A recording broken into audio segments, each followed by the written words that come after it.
Hello and welcome to the Stiles Council, a podcast about the England national football team. The World Cup has begun and England have a win. I'm Chris Nee and I'm joined to talk Three Lions by David Hartrick, who may or may not have had a late night on Monday. May. There's a surprise. Enjoy it, did you? Yes, I did. There's no better way to win a game, as we'll get on to, and thoroughly deserved as well. Quite right. Well, let's get into it because there's loads to talk about. Because we are in the midst now of the World Cup. We're recording on, I don't even know what day it is, but it's the day just as Group B has been working through its fixtures. I work in groups during the World Cup. So we just watched Spain beat Iran. And England are pulling their weight, Dave. We are not dragging this World Cup down yet.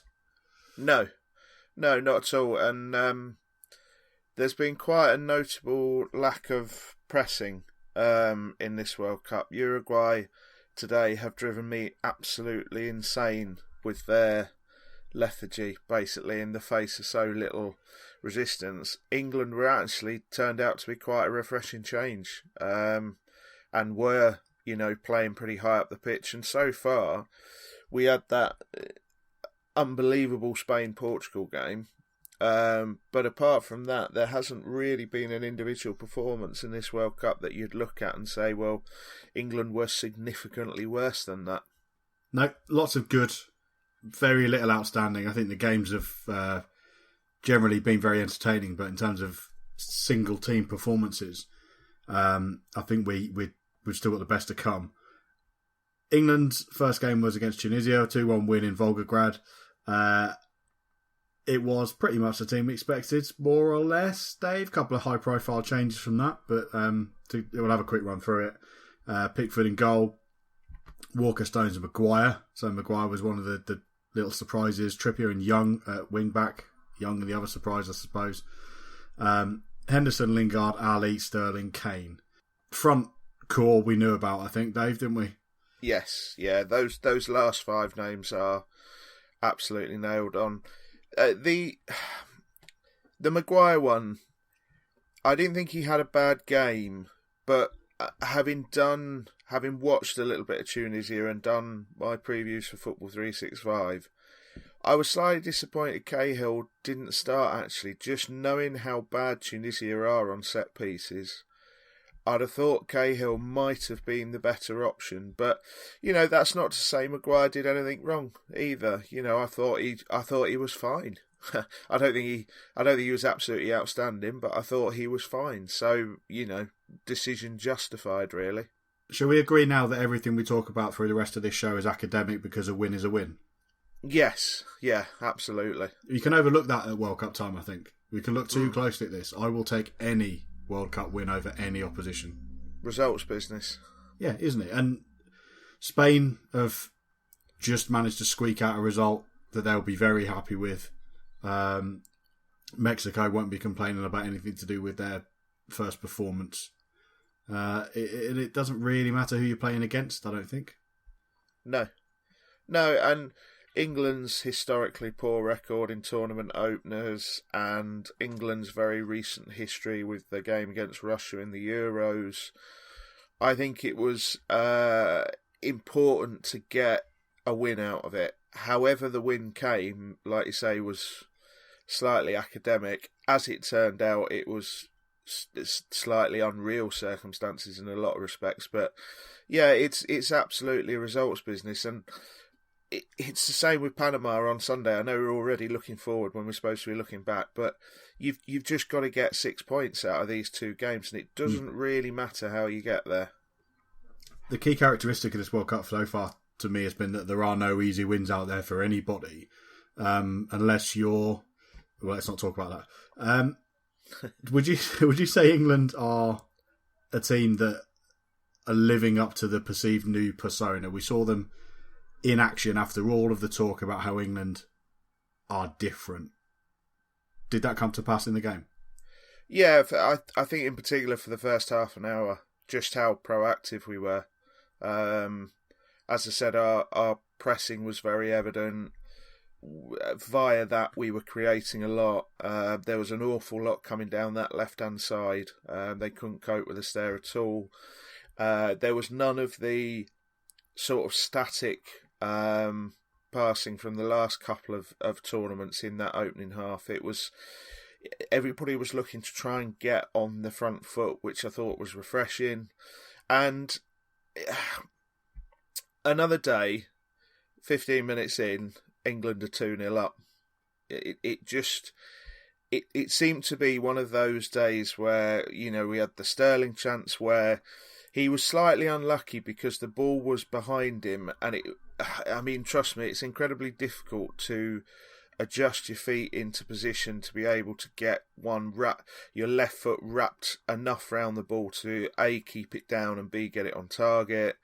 We had the Lingard sort of snapshot. You want to see him score them, but it's a very sharp chance, Chris, when it comes at you that quick in the centre of the box there. You really are sort of just purely playing on instinct there. So he's not trying to place that ball, he's just trying to get it towards goal. And, we're really bright and really sparky. And then we got the goal it deserved as well. And I don't know about you, but that goal was, I felt it was off the training ground, Kiss, because like Kane's little movement to sort of go back and then check back to the side and not actually fight for the ball in the first instance, to be there for that, either that sort of header across to him or exactly what happened, the header on goal and the keeper saving it. I think they've worked on that. They certainly did. You can tell from the way Kane pulls himself away from the play.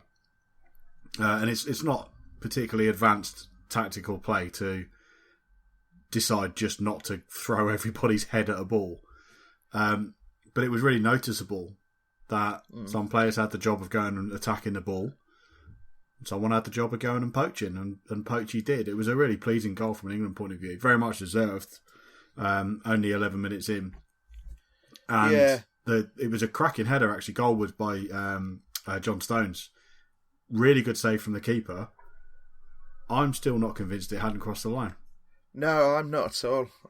Actually, you've in a very literal sense, and that's the correct use of the word literal, you've just said the one thing I was about to interrupt you and say. I was almost convinced it had gone over. I'm very glad it ended up with Kane, though. Yep. I'm more than happy with that. Yeah, definitely. I spent the next 5 minutes waiting to see the actual decision on when the ball crossed the line, but we'll never know. Cracking piece of poaching by Kane, and couldn't be more pleased with it. And it was all we deserved, really. We'd had a great early chance when Henderson clipped that ball in first time in behind for Ali, wasn't it, that squared it for Lingard? Yeah. Good save in there from the keeper.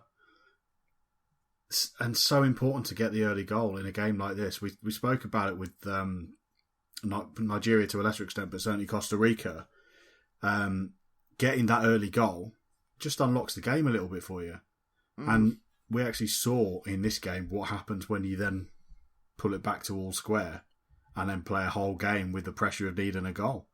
So at the point where we scored, it was huge.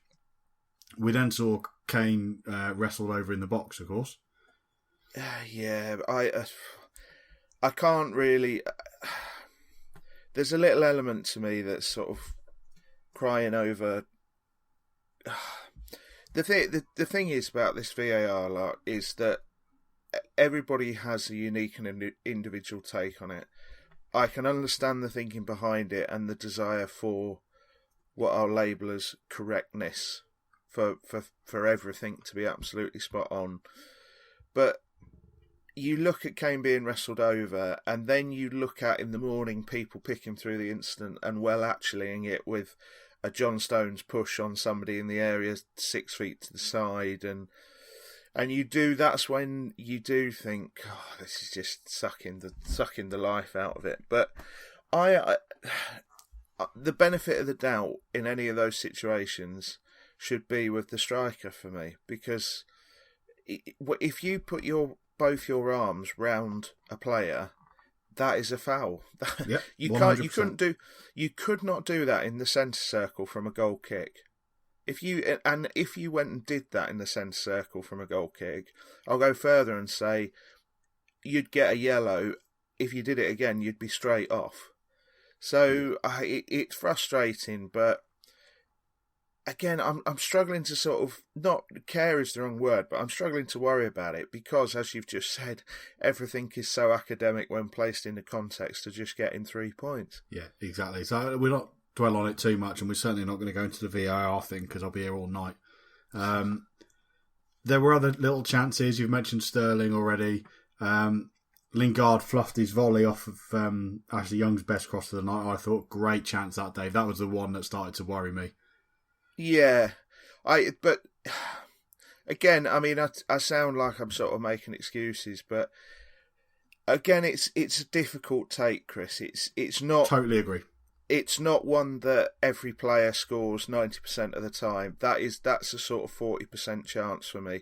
4 out of 10 are either going in or going extremely close in terms of having to make the keeper pull off something sensational. So I was quite confident at this point, and I was very pleased with the touch past the goalkeeper where he hit the outside of the post. Yeah. Was actually a really, really good touch, a really good touch. He was very, very unlucky because there's nothing else he could have done with that, Chris. There was no way to get any more than that. He's just unlucky that it hit the outside of the post and not the front of the post to come back to him. Yeah, I agree with that. Let's talk about the penalty. 35 minutes in, there is a nothing ball into the box from Tunisia, and England conceded a penalty because Kyle Walker swung an arm in the penalty area. It happened to find its way around the chops of an opponent. Dave, I'm leaning towards this being A, really unlucky, and B, a little stupid. It was a penalty, Chris. Yeah, it definitely was. It was by unlucky, I mean that he was unlucky that he didn't really, he wasn't striking an opponent. Yeah, he was swinging an arm into air, and he didn't realise what he was getting himself into. Definite penalty. Yeah, I mean, I hate to sort of parrot a pundit's view, but my immediate reaction to it, and having seen it a few times since, is that it's the penalty you play with playing ostensibly a wing back at centre back, because if you look at his body position, if he is 5 yards over or 5 yards closer when that ball's coming in, that is the exact position a fullback wants to take up, so that he can either sweep the ball out the other side or just knock it straight out.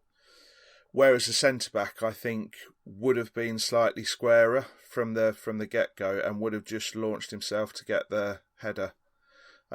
So it was a bit unlucky because he could have done that 5 or 6 more times in the game and not had the player right there to connect with. The problem is he connects with effectively connects with the head, and that is the issue.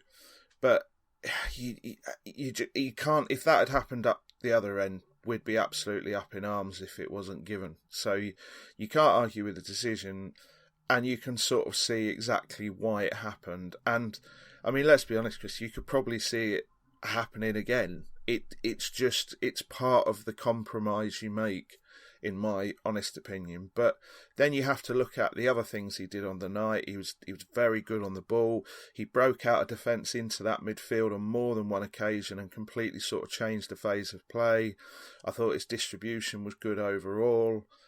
And you sort of go, well, if he's not going to give a penalty away in every single game, the good outweighs the bad. So I think I'm very like you, really, in that I think it was unlucky, but I think it was also it was a bit stupid, really. It was just not stupid. It's a basic error, isn't it? Yeah, exactly. It's a cast iron penalty. Certainly not disputing that. It's just that I think he does the exact same thing whether there's a player there or not. And on this occasion, there was a player there. So yeah.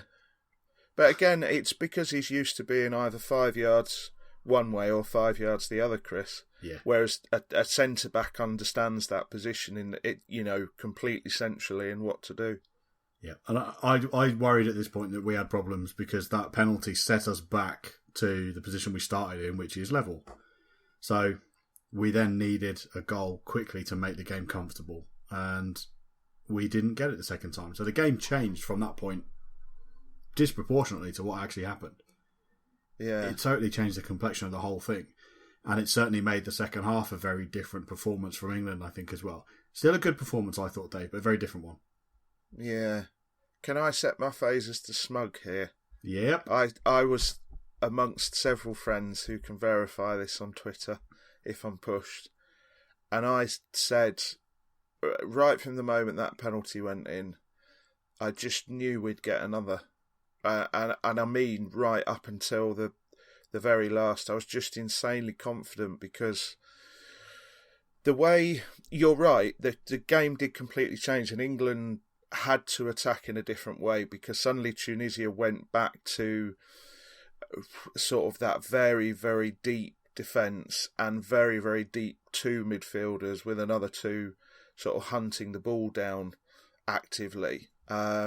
So you've got 7 players there who are effectively passive until the ball comes anywhere near them, that you're asking 3 people essentially to try and run through or break down. And it's very difficult. And we've just watched Spain play Iran tonight, and Iran have been very, very difficult for Spain to break down throughout the first half. And then when Spain did get a goal and Iran had to come out, they really did, and they've attacked them well. There are a lot of teams in this World Cup who have trained in both arts. So Tunisia know that if they get a single point out of England or a single point out of Belgium, they're alive on match day 3, and that's all they want. That's literally the limit of their ambitions. So they were never ever going to push for another goal ever. So they just retreated to what they will have been training on and working on for months now, which is, as I said, that sort of 7 passive bodies and 3 active, hunting the ball down, making it very, very difficult, making it almost impossible to sort of break the lines. It's one of the reasons I think there's been so many set-piece goals at this World Cup. It's when you have a team that are doing that, you can't feed it in and amongst because defenders are just too good. But I was just supremely confident because I just felt like, I mean, you may turn around and say to me something completely different here, Chris, but even right up until the corner, at the very, very end, I didn't get a sense of panic. I got a sense of, right, we need to change it, and Rashford comes on at the right time, and Loftus-Cheek comes on at the right time to give it energy. But I just felt we just had to keep on doing what we were doing. And it's a strange thing to say, because usually I would be sitting there saying, oh, we're going to lose this, we're going to absolutely blow this is dreadful. But I just never ever felt like that, and I can't really explain it, but I just had this weird sense of confidence. Yeah, my arse went before half time. Yeah, It's experience. I got more confident from seeing the second half performance, seeing that we were capable of shifting from really pressing them very high, all energy, all action first half performance, getting in behind them a few times, should have been 3 or 4 up, to a game where patience was required. We probed, we kept our cool, and it started to look like it was going to work. Got into stoppage time and thought we were going to miss out, but they gave me confidence with the way that they attacked that second half. It was a different showing to the first half. It was a different England, and I think probably, given that the 2 friendlies went the way they did, the first time we really got a good look at it and saw that Plan A was going to stay Plan A unless Plan B is really needed. And I'm quite happy with that. I'm totally happy with them having a philosophy and sticking to it until they can't stick to it anymore. And if it gives us the end result, then even better. I may as well say the thing that neither of us are saying here, Chris, which is there's not so long ago, there's an England midfield that goes into that second half and on the hour they're literally just dropping in, splitting the centre backs, and bombing 40-yard balls into strikers or out wide, shooting from 30 yards. Precisely. Or shooting the very second they get a sight of goal, no matter where they are on the pitch. And I think that was the difference, really, because I've said my feelings before about Henderson. He's a strange footballer to me, because I've never seen a footballer who's more average at everything he does, but somehow that equates to him being a good footballer, because he doesn't have any strengths, but he certainly doesn't have any weaknesses. And he was a very calm presence, and I thought he did really, really well. I thought Trippier grew into the game, and I love the fact with with about 5 minutes to go when they won that free kick, I love the fact that he came charging over, grabbed that ball, put it down, just pointed to his shirt and said, "I'm having it." And I know he missed, but I just that sort of confidence without ego, just desperation to go, "I'm having this. This is my chance. I'm all over that." And it's great to see. I just, as I said, there was a calm about huge chunks of that performance that I've just not seen before. And when things weren't coming off, when we were trying to go wide and we were trying to shift the fullbacks and then switch it, and Tunisia were defending very, very well, like you say, there was no sort of deviation from the plan until they needed it. So, and Rashford was needed with 20 odd minutes to go, and came on and did what he wanted him to do, which is basically give 3 Tunisian defenders something different to think about. And then Loftus-Cheek coming on with 10 minutes going over the other side did exactly the same thing, really. Just gave a couple of Tunisia players something completely different to think about, which is what we needed to do. And it just tied them up enough so that when we come to the corner at the end, they've completely lost their defensive shape, as they lost their defensive shape at most set pieces. But the difference was it was remarkable how many times it was an England header on every set piece, but Tunisia was sort of scrambling away the second ball. And I just felt it's all right, it's coming, because they are not going to keep getting to that second ball when we keep winning headers like we are. And lo and behold, we know what happened next. I thought the impact of Loftus-Cheek and Rashford was that once they came in, you mentioned the energy already. I think they added that little bit of nous, and once they came in, we started to just find these little seams that allowed us to open up that bank of 10 a little bit. And we were starting to get in there and starting to look like another 20 minutes on that game, and we'd be scoring a couple more from open play. We found a way to get into them again. And that little extra spark did us the world of good, I think. But the key moment, who doesn't love a stoppage time winner against anybody at the World Cup?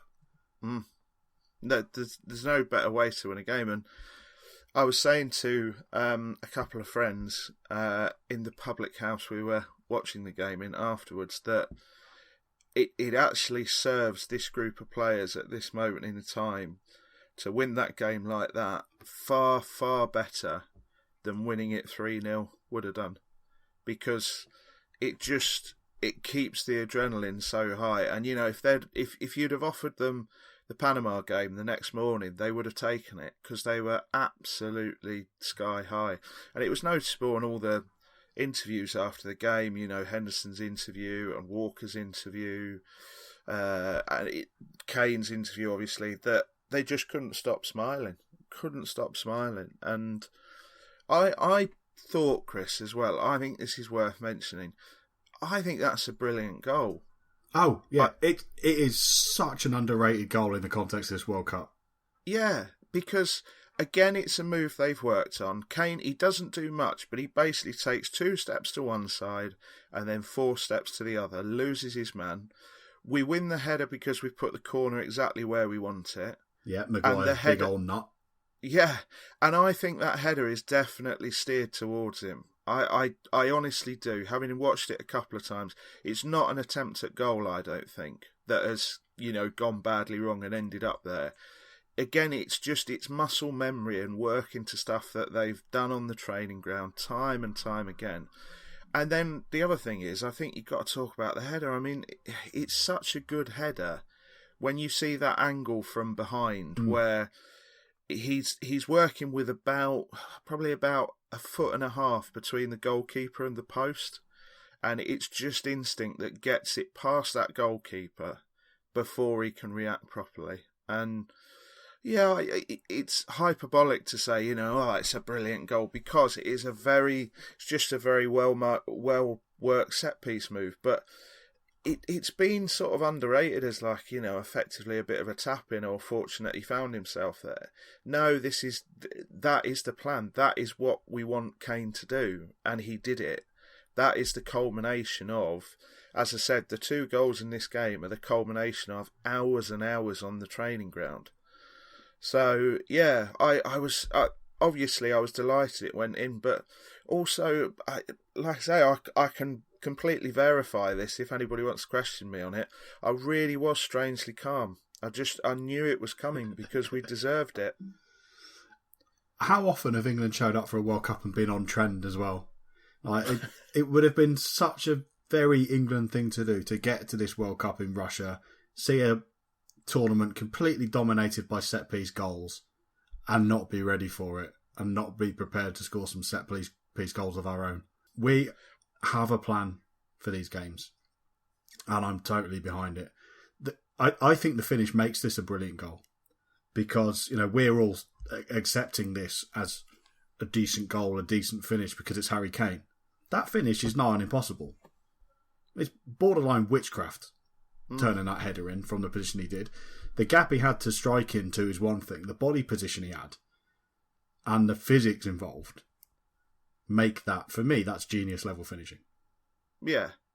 I mean, don't get me wrong, I am not bigging up my own ability here, but having played as a striker for years and years and years, when you finish like that, when you're in that position and the ball comes across, you do not think about it in the slightest. It is pure muscle memory, instinct, training. It's the moment where hard work meets opportunity, and that's what you train for. That sort of goal, as I said, is so pleasing as a player, because as I said, that's where the hard work goes. You strike one in from 25 yards, it's great, don't get me wrong, but the ones that are sort of your bread and butter that you get like that really do feel good, and here we've got a man who's already talking about the Golden Boot before he goes into this game, was getting wrongly ridiculed for talking like that, and by certain people who didn't listen to the quote properly as well, I should add, but that's another story. And he goes and gets 2 goals. Have some of that. Yeah, beautiful. And in stoppage time as well. The brass balls on the kid to finish that like that in stoppage time. Unbelievable. Further back, Dave, I thought we carried Dele Alli for a bit too long, personally. It was clear he was struggling. Yeah. He was brilliant before that as well, by the way. Yeah, and he was playing so well, and I think what they were looking at second half was they were looking at he's the one who might just be able to just open the door for 5 seconds, that one little bit of creativity. But when they were warming Delph up, I was quite interested to see how that was going to shape up, what they were going to do there, because for me, the natural move is that you move Lingard into Ali's position. Yeah.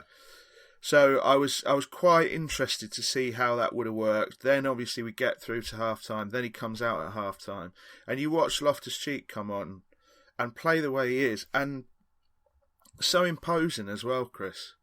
He's proper. I'm breathing out, barrel chested. My arms are up. You're gonna have to come and. You're going to have to come and knock me off this ball. It's Gazza-esque, dare I say that. I'm not saying for a second he's as talented as, but you sort of look at that and you think, well, yeah, he's got this thigh injury now. It looks like it's a 7 to 10 day injury, but it means he's got to have 7 to 10 days with minimal to no training to then come into another game and be match fit. You sort of think, well, yeah, we had Loftus-Cheek there. We should have at half time. We probably should have bit the bullet, and brought him on and given him a run there. But again, as you've said, in the third or fourth minute of this pod, it is completely academic. But I think it's worth just looking forward a little bit to Panama here, Chris.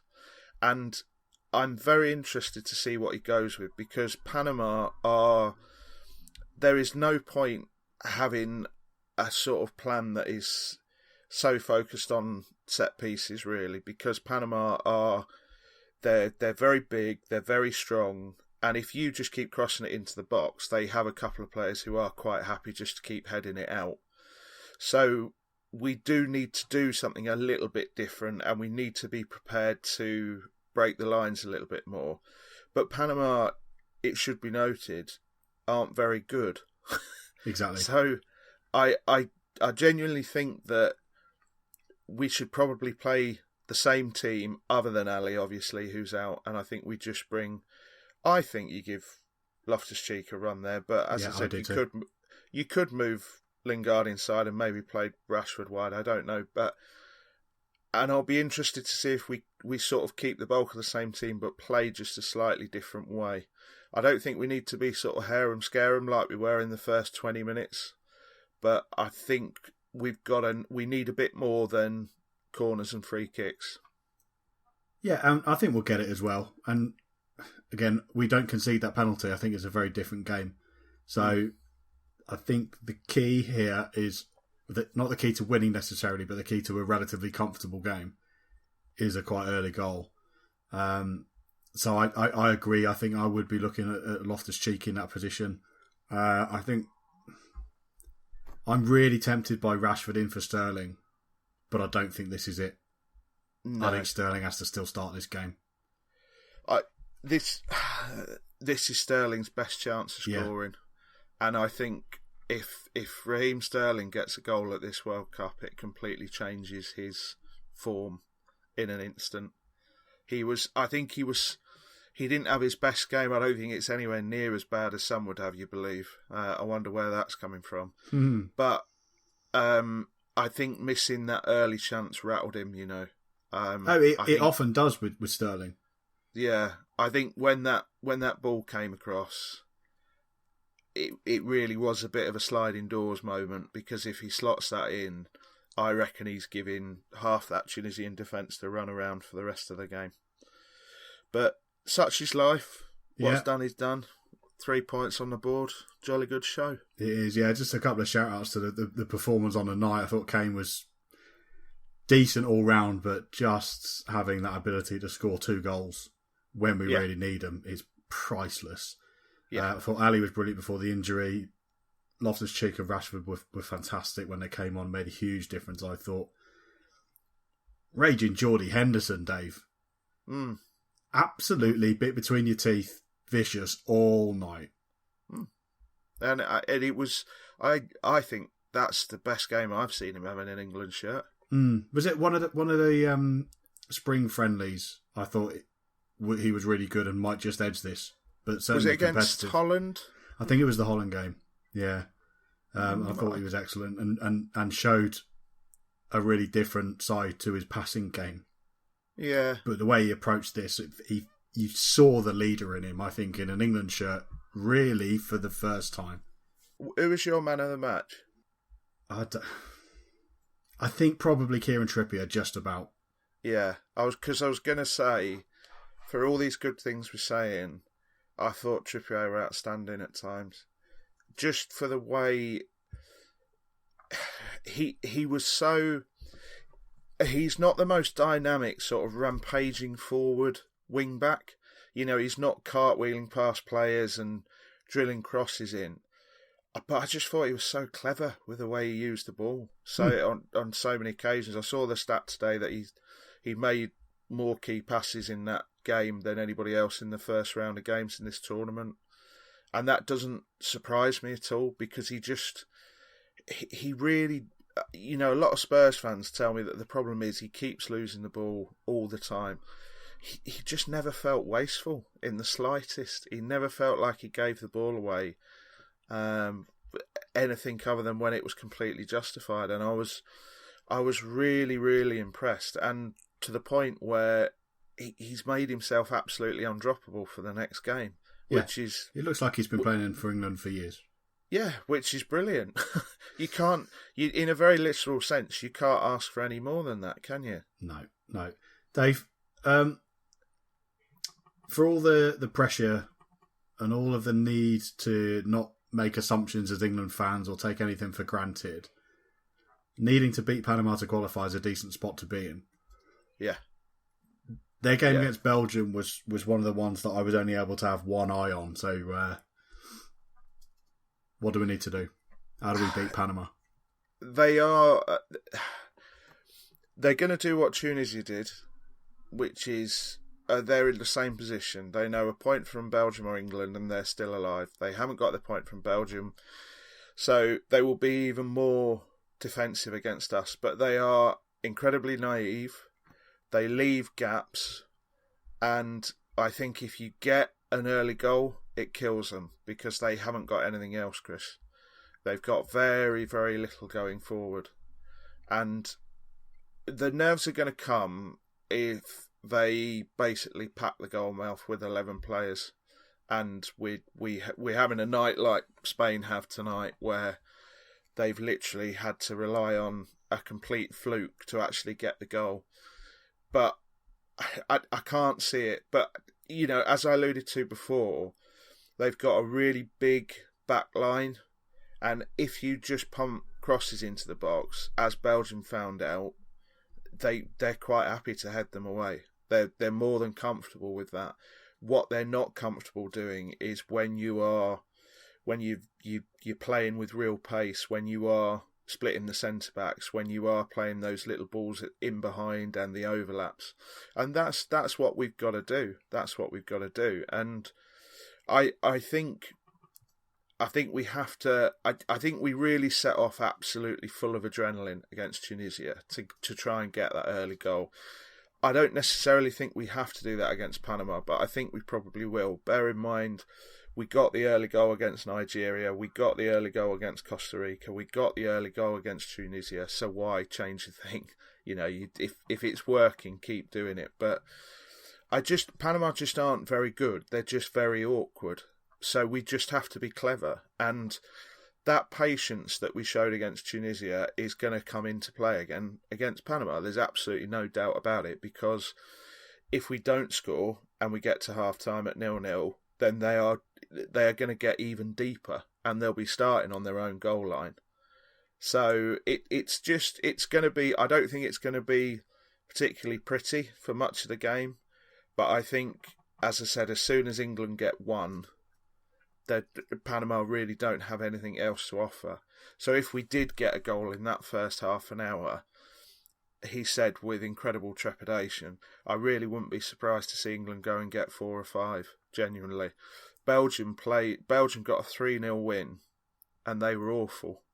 The first 45 minutes, they were absolutely dreadful.